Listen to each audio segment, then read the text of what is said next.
Hello there, ladies and gentlemen, boys and girls, children of all ages. My name is Mr. Dogboat333, and welcome back to Hearts of Iron 4, the New Order, Last Days of Europe, as the state of Guangdong.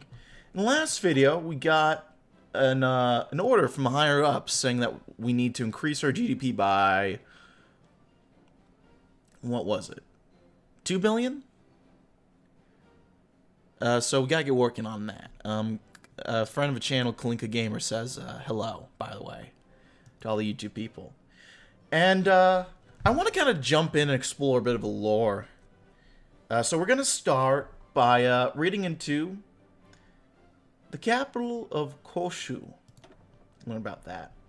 Or the city of Guangzhou, or Canton as more familiar in Western ears, has always stood as a shining pearl upon a river. 200 and more years ago, it was one of the world's greatest nexus of commerce. 40 years ago, the flaming nucleus of a Kuomintang White Sung. Yet as murky tides of time flow, foam, and clash, eventually it would be neither of those currents under which the pearl would find itself inserted. Instead, when the dust of the Second Sino-Japanese War settled, it found itself, as the rest of Asia did, at the mercy of the New Order. Hey, that's the name of the mod. It was to be reforged from the ground up, decreed by the new Japanese masters into a brand new hub of technological might, a brand new capital of a brand new state, in which possibilities shall branch and blossom until only infinity remains. The city today known as Koshu gleams not with the vigors of life, but with incandescent bulbs, their light fluttering and seeping through the billboards, the overcrowded housing blocks of the noxious smog that have come to define its skyline. In the few parts of a city that could be considered healthier to live in, Japanese contractors, foremen, and business professionals cluster together, trying to block out the view of the rest of the city. It matters few, if any, of them how many of the Chinese majority lost their limbs today. Koshu truly is the capital of Guangdong and of the Three Pearls, a citadel of Pan-Asian co-prosperity, standing high and tall for all to see. So, not the most wholesome place, but I'd say we're going to make things better, but I don't think we are. I've officially decided which path I'm going to be playing. It's not Sony. It's not going to be Hitachi, although I don't know if they're going to rename themselves from Yasuda to Hitachi, or if we just know them as Hitachi in our timeline, or what the deal is there. But, so I was torn between Fujitsu and Matsushita. And I think I'm going to go with Matsushita, officially. Pancake Tuesday, Mardi Gras. Interesting. So yeah, we were talking in chat a little bit about this thing called Pancake Tuesday, which I did not realize was a thing, but now that I know it's a thing, it's incredible. And it makes me wish I was in the Commonwealth for once. Anyway. If there was a place in all of China that showed what the Japanese had done to the country, it was Koshu. Formerly Guangzhou, the once proud city, had been reduced to a choking mass of factories and processing plants, spewing pollutants into the Pearl River Delta. Surrounding these factories were sprawling slums, unplanned and overcrowded beyond belief. The only investment their corporate overlords, meanwhile, had seen fit to recommend was the addition of suicide nets in the factories, so as to prevent the workers from taking unauthorized periods of extended leave, as they put it. Ouch. Roaming the packed and filthy streets, outside, meanwhile, were one-armed, handless, or otherwise disfigured men in bloody bandages, who had suffered industrial accidents that rendered them incapable of handling machines, leaving them without a means of income. The sight of these unfortunates served as a never-ending reminder to those still able to work that, yes, it could get worse, even as it seemed that the workforce bled itself dry for the insatiable appetite of a spear, who ran the factories. Those who ran the factories knew that the intense competition for even the worst jobs meant that they would never run out of willing flesh to put in the machine. Though the bars and brothels that dotted Koshu used the strongest neon signs available on the market to attract those who still made it to nightfall, it seemed that not even the light could cut through the dense, suffocating smog that filled every part of the city. Now as the demand for more and more goods reached the city, factory owners have taken to more creative ideas for boosting their output. Some have chosen to experiment with instituting mandatory unpaid overtime. Others have decided to employ children wherever possible. Regardless of the means, the result is the same. Demands to ramp up manufacturing, which anywhere else in the world would have been considered impossible, have been met with little difficulty. A crown jewel for sure, but one wonders about the Shining. Oh, this Foxconn employees getting new ideas, true. How evil's Matsushita? Yeah, they're basically status quo. So, Sony is the Spear.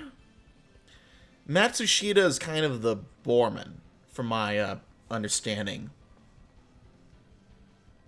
Hitachi's Heydrich. I guess Fujitsu sort of defaults to Goring, but it doesn't really... It's not a really good comparison there, I think. Fun fact, they're actually just the old name for Panasonic. Matsushita? No kidding! I did not realize that. I bet Spurs didn't break out. Spur really just read the bio of a suggesting an event for the same city. Hey, good timing, am I right? Chef Sui crashed to the ground, his portly body quivering amidst the splintered remains of the plastic table scattering in his big soot. Two men, the only other men in the shop, everyone else having scattered at their arrival, crouched down in front of him, their tattoos peeking out from the sleeves of their silver suits. You don't understand. I don't have your money. The shopkeeper raised his hands as he stammered in broken Japanese, palms facing outward as both signal his surrender and his poverty. Please, I'll pay you back with this week's earnings, but you can't keep scaring. Scaring. The older of the two sneered in the shopkeeper's face as his junior handed him a hefty, gleaming cleaver. I think you're not scared enough. No, please, wait! The color drained from Sui's face as he stammered, his eyes widening beside the blade.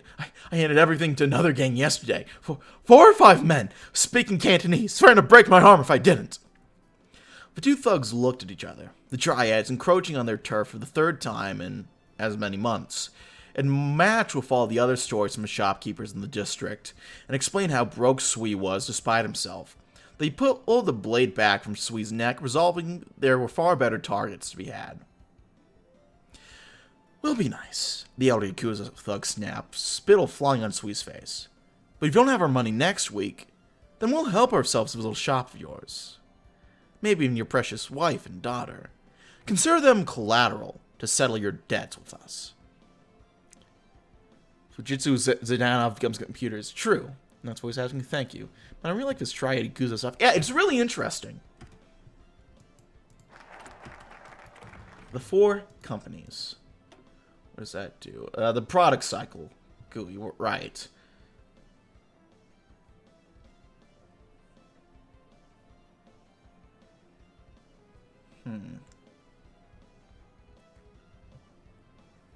Let's do coordinating product development. Give me real sleeping dog. Oh man, I love sleeping dogs.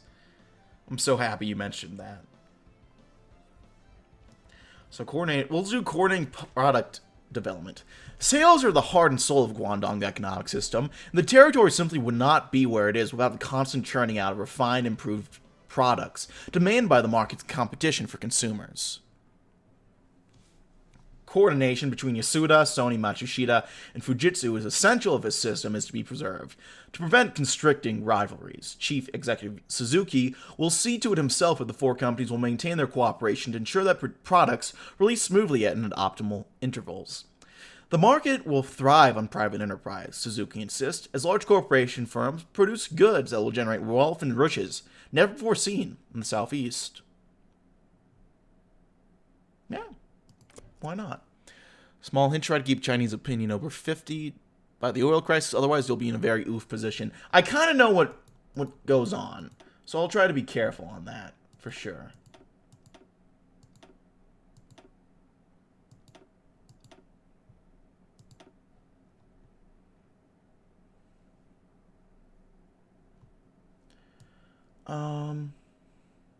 Ooh. The product cycle. Let's check this out. If one to perceive the companies of Guangdong as fierce warriors vying for each other's heads, then the annual product launch would be their dueling grounds, their prized electronics, sharp-edged katanas to land the fatal blow.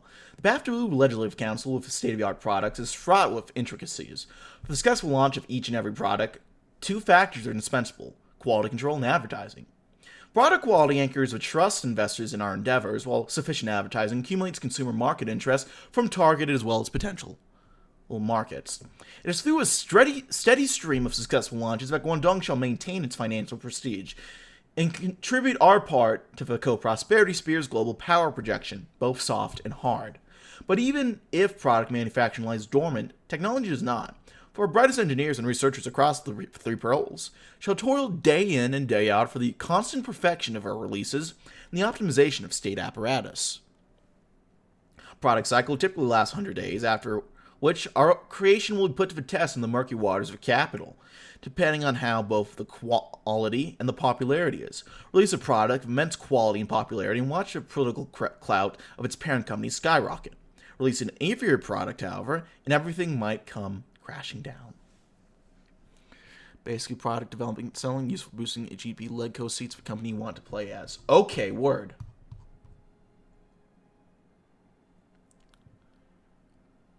I get ya. So I won't touch anything here for now. The foreman of the chief executive's office took their time settling to the black leather sofas ringing Suzuki's desk. A haughty familiarity exuding disdain for Suzuki's authority. These men, Matsuzawa Takuki of Yasuda Bank, Matsushita Masaharu of Matsushita Electric, Ibuka Masari Fujitsu, and Morita Aiko of Sony were the tycoons of the four companies of Guangdong, and they had long been used to breaking Tokyo's emissaries to their will. Frankly, Suzuki, you're wasting your time. Guangdong was established so that enterprising businessmen like ourselves could operate unrestrained by Tokyo. You're not the first to say otherwise. You won't be the last. The chief executive is just reciting his mandate. We have ours, I'm sure he'll understand, Matsushita chided, with a sidelong glance at Suzuki. Sooner or later. Tokyo is well aware of its promises, Suzuki growled, resisting the urge to throw his papers in Ibuka's face. But as subjects of the empire, your nation has high expectations of men like yourself. Morita said nothing. He was the odd man out, Suzuki thought. The gadgeteer of Guangdong had disappeared from Japan in 52, before resurfacing in Hong Kong in 54 with his fabled local associates. Every chief executive has the same mandate, Matsuzawa interceded, ever the gentleman banker. But Suzuki, an esteemed member of the House of Peers, is evidently a cut above the rest. I'm sure his proposals have some merit. At that, the assembly raised their eyebrow, and Suzuki smiled. Tokyo has many ways to make itself heard.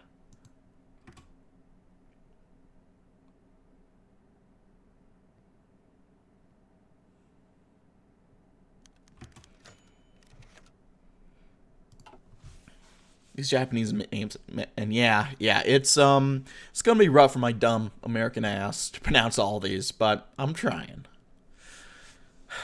After the tense meeting of the tycoons ending, Executive Suzuki and Matsuwa Takuki, the chief representative of the Yasuda financial conglomerate in Guangdong, remained seated in Suzuki's office. As we discussed, you'll have my full cooperation. Matsuzawa spoke in a measured tone, hiding his irritation behind a mask of perfect courtesy. Yasuda is ready to support Prime Minister Ino's wishes however we can. Having Yasuda's cooperation is reassuring, Suzuki said, stuffing out a cigarette in a half-full ashtray. Rest assured, Matsuzawa, your assistance is deeply appreciated. Thank you, Matsuzawa replied coolly. He wasn't used to being beholden to anyone, given his profession. To be a banker was a deal in debts, and to transmute profits with interest into a more brilliant career. But had that ground to a halt with his banishment from Tokyo to Guangdong. He didn't know why he'd been exiled, but after 3 years, he found that he would do almost anything to go back. Matsuzawa, I wanted to ask, do you know anything about the financing trade payments between Japanese yen and the military yen? Matsuzawa blinked. I'm sorry, I'm afraid I don't know. Anything involving the military currency is run out of Tokyo. Why? Nothing serious. Suzuki's face twisted in a disappointed frown. Just asking. Matsuzawa made a note. Call Tokyo.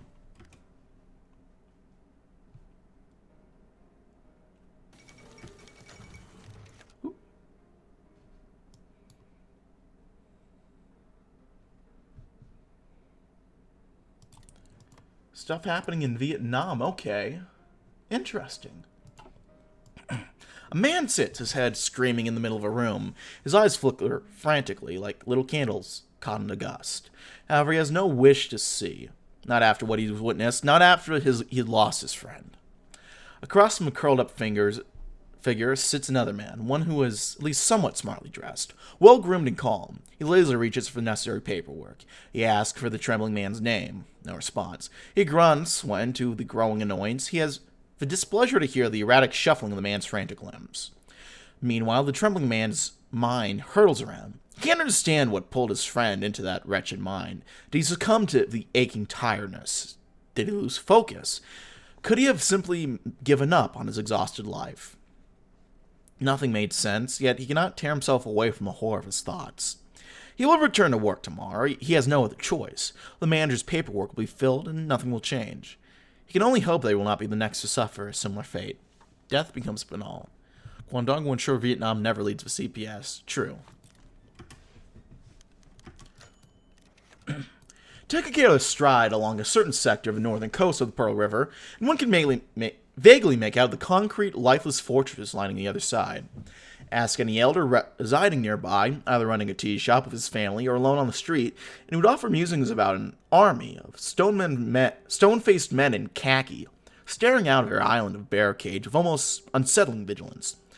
Of their origin, of their purpose they serve, he would not know, nor the truth that the men on the other side have come to serve, but to police and monitor. A specialized, fully supplied garrison of the IJA, accompanying the Guangdong civil authority since its conception, ready to mount their landing crafts and intervene at a moment's notice should Guangdong be devoured by her own capitalistic insanity. What your elders certainly would recall, however, is a fertile legacy bequeathed upon the very soil the Japanese army men stood on, a dream crushed beneath the invaders' boots and interred under the wailing river waters. On the island was once an academy with none other than Chiang Kai-shek its headmaster, a flaming forge of revolutionary fervor from which hundreds of brilliant, able men emerged and threw themselves into China's crusade against the dark age of warlordism. But alas, such was an era gone by. Within mere decades, those same brilliant men would all perish in senseless infighting, meet their demise on smoldering battlefields, or find themselves banished to remote corners of a lost homeland. As the white sun lay conquered by the red, the blood of millions irrigating its crimson ways. Whampoa. Silent tears would well up in the elder's eyes as he whispers the long-lost name. But hear it will the emperor's soldiers not, nor will the men in suits overlooking Koshu atop their mountain of gold. It is to this fate that the island has consigned itself, just another nameless pitch of soil. Another insignificant stroke upon the Cove Prosperity Spirit's grand design. A relic, alone with shifting tides of history. I gotta go sleep. Well, thanks for hopping in, Kalinka. See you around, my friend. Thanks for joining us.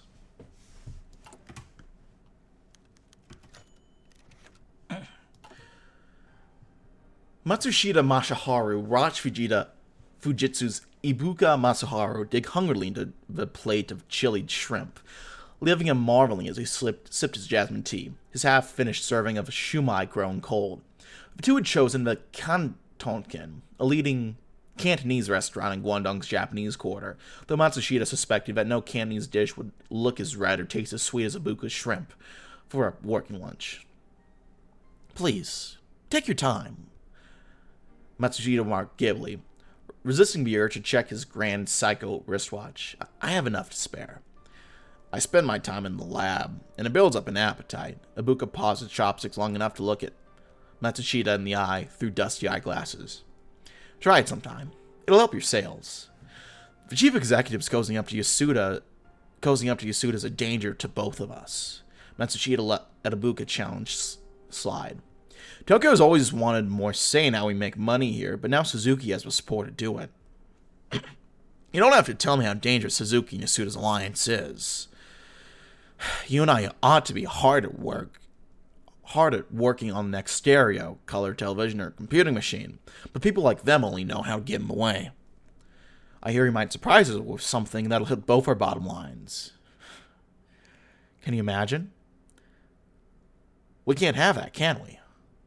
The chief executive needs to learn that things change around here to serve us, whether he likes it or not. Just like the food around here.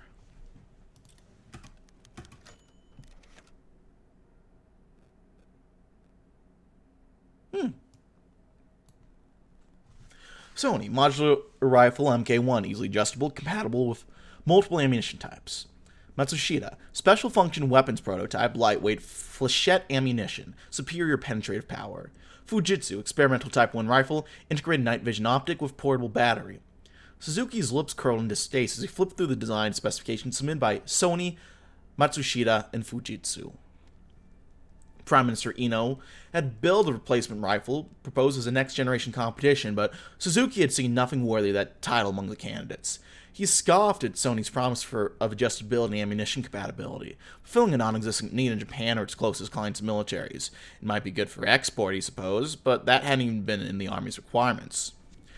As for Matsushita, the man had put together a dart gun. A focus on lightweight weaponry was useful at first glance and fit Matsushita's emphasis on design well, but would be a no-go for the exact opposite reason as Sony, creating a logistical nightmare where none existed.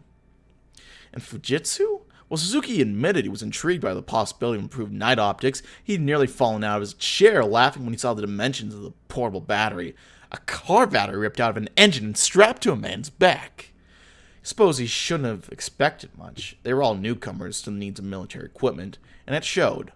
But all that mattered was picking one to submit to Tokyo, to spare himself any further mental agony. We'll spend a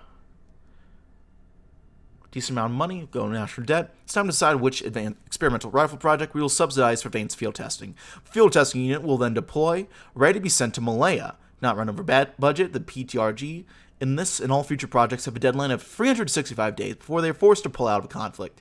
To ensure the PTRG is under control, it needs to have a general sign to track progress.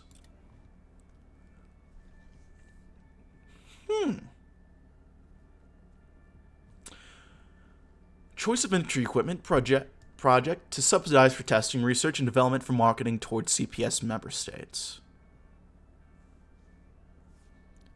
I feel like this is a fairly accurate representation of what would look if Silicon Valley tech companies try to make a rifle. Maybe.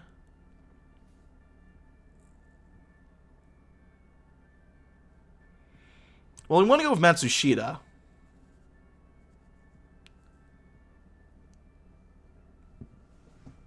So, we'll go ahead and subsidize these guys.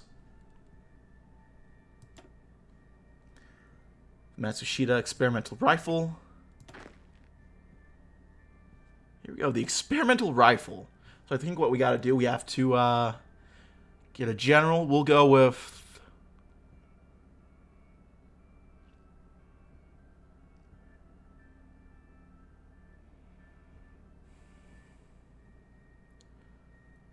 Watanabe Kaitaro. And then we have to send this guy to... Yeah.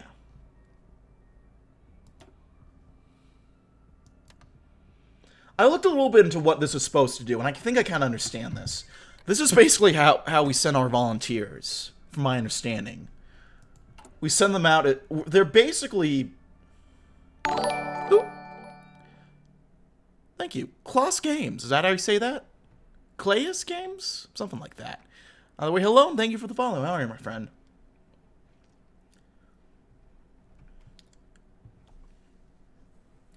So we have to use rifles in jungle environment, fight in mountainous conditions, use equipment in conditions exceeding 25 degrees, test rifles in urban combat, and carry out river crossings in combat conditions. So we have a couple of conditions we need to do, it seems, to do all of this.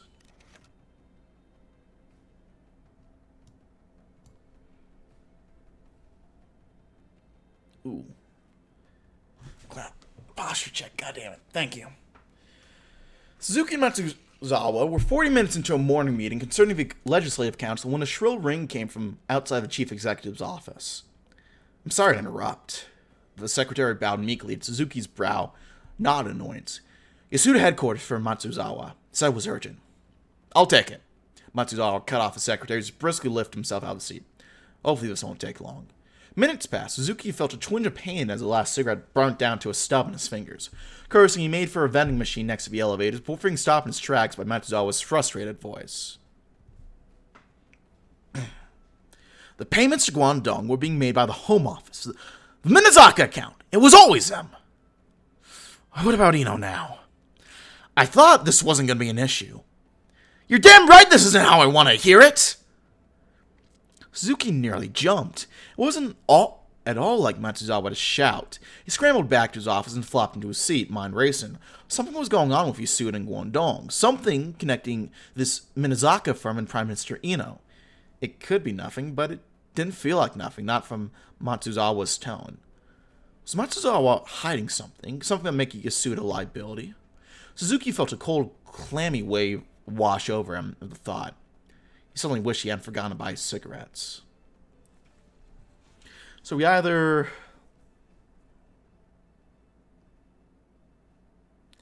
looking at Matsuzawa, the Minazaki firm, or the conspiracy between Eno and Yasuda.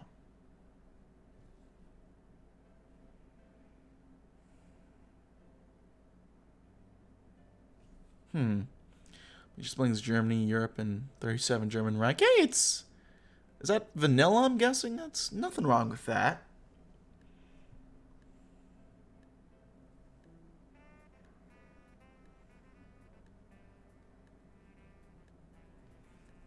I don't know, guys. What do you think?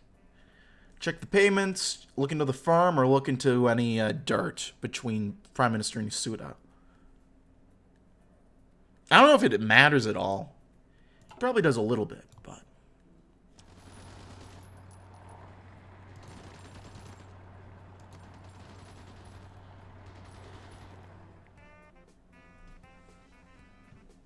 I'm digging the music, by the way.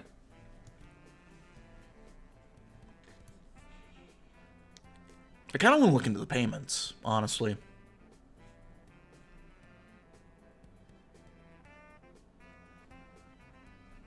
We'll check the Yasuda payments. What is Matsuzawa hiding? Payments are the firm.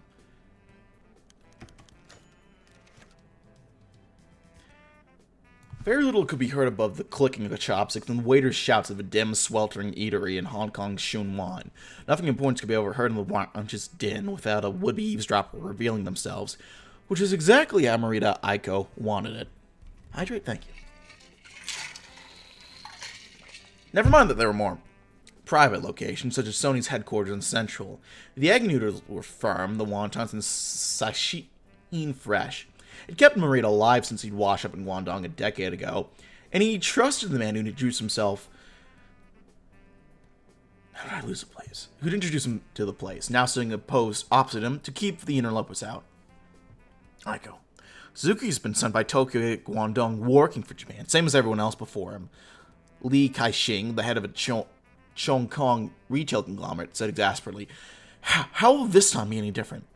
Up until now, every chief executive has been brought to heel by Yasuda, Matsushita, and Ibuka. But the key is Yasuda's not in lockstep with the other two anymore. He'll need a deciding vote. It's the best opportunity we have to level the field. If Suzuki had come to us first, I'd be with you. But right now, Yasuda has all the cards. Shouldn't we focus on diversifying? We have the money now. We could try banking, giving something back to the Zujin and the Chinese who backed us. And make an enemy of Yasuda, we'd be back to square one. Politics is the art of the possible."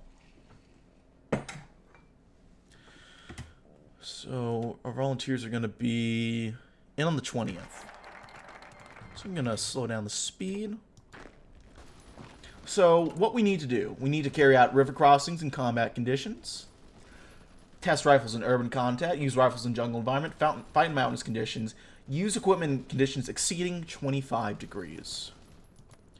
So it's 28 degrees over here, so we will be settled. Suzuki had waited until well into the evening to begin poring over the transaction settlements from the Bureau of Finance, just one of the many records he'd seemingly requested random from Guangdong's government. It wouldn't have to be swirling rumors or discernible patterns surrounding what he'd been doing. Yasuda surely didn't need to know their ally was looking into the cracks of their business. Suzuki pored over the tables under a fluorescent desk light, tracking any mention of Yasuda and Minazaka's payments over the past 6 months in his notebook. Transactions from Yasuda's Tokyo home office to Minazaka did exist. More precisely, the Yasuda home office was Minazaka's only counterparty. Suzuki leaned back at his desk. From what he understood of Japanese banks, they would normally ask for local branches to handle payments to local counterparties, barring some mistakes where the home office might be forced to intervene. Yasuda's Tokyo payment to Minazaka were too consistent for that. Their home office was involved in something on the side in Guangdong, beyond their regular business. None of this could prove anything of import to Suzuki about whether Yasuda could be trusted or not. It was unusual, yes. Evidence of wrongdoing, no. But if Yasuda's home office was so deeply involved in Guangdong already, perhaps they would be doing other things. What else is Yasuda up to? So we're going to rush up to here. We'll make it in 7 days, so I'm going to speed up for now. Need to select new focus.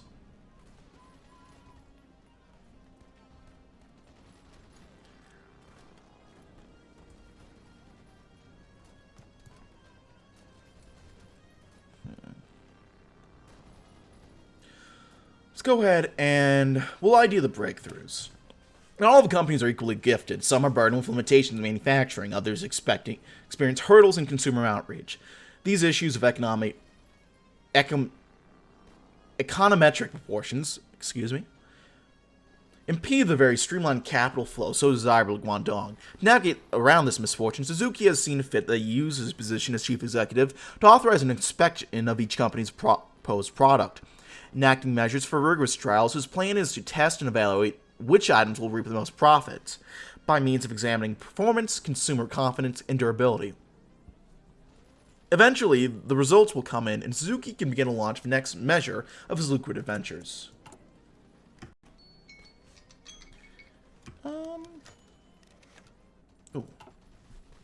Even when knowing that Yasuda's home offices were engaged in activity on shore, diving into the details of their transactions without asking Yasuda directly proved to be an odyssey through a mountain of currency requisition forms, poorly filled clearance requests, and yellowing transaction receipts. After several days, however, patterns emerged. While the purpose of Yasuda's transactions were all valid at first glance, the amounts were nearly invariably whole numbers, large ones. Around 1 million yen here and 800,000 yen there. Where one might expect exact figures from a bank interested in recording the exact comings and goings of a yen custody, Yasuda's home office seemed oddly content to accept conveniently rounded numbers at regular intervals, hallmark signs of sloppy counting conducive to fraud. What made Suzuki's hair stand on his end, however, was the currency being accepted, the Japanese military yen. Suzuki, a former general, is familiar with the use of the military yen during the war, as a stopgap measure while new currencies tied to the Japanese civilian yen were introduced. But Guangdong had transitioned quickly to the Guangdong yen post-war in order to maintain the all-important confidence of Japanese investors. Brisk trade occurring in military yen on the gray fringes of Guangdong's monetary economy without a policy remit and well in excess of what the budget for the IJA garrison or Kenpai-Tai activities should permit. It was an obvious conduit for fraud and corruption, with Yasuda's fingerprints all over it. What was Matsuzawa's connection then? Well, we'll have to wait until next time to figure that out, won't we? Because I gotta leave it here. All YouTube people, thank you for watching. Like if you liked, dislike if you didn't. If you want to keep updated with the uploads, hit the sub buttons for weekday uploads, as well as occasionally Saturday uploads. If you want to keep updated with the sub buttons, hit the If you have any comments, feedback, concerns, leave in the comment section below. I read all the comments I get. Appreciate any feedback you might have for me. A bunch of links down in the description box below if you want to check those out. So go and check them out. Yeah. And that's really it for now, my friends. I thank you for watching. My name has been Mr. Doggo333. Thank you for watching, and I'll see you next time. Bye-bye now.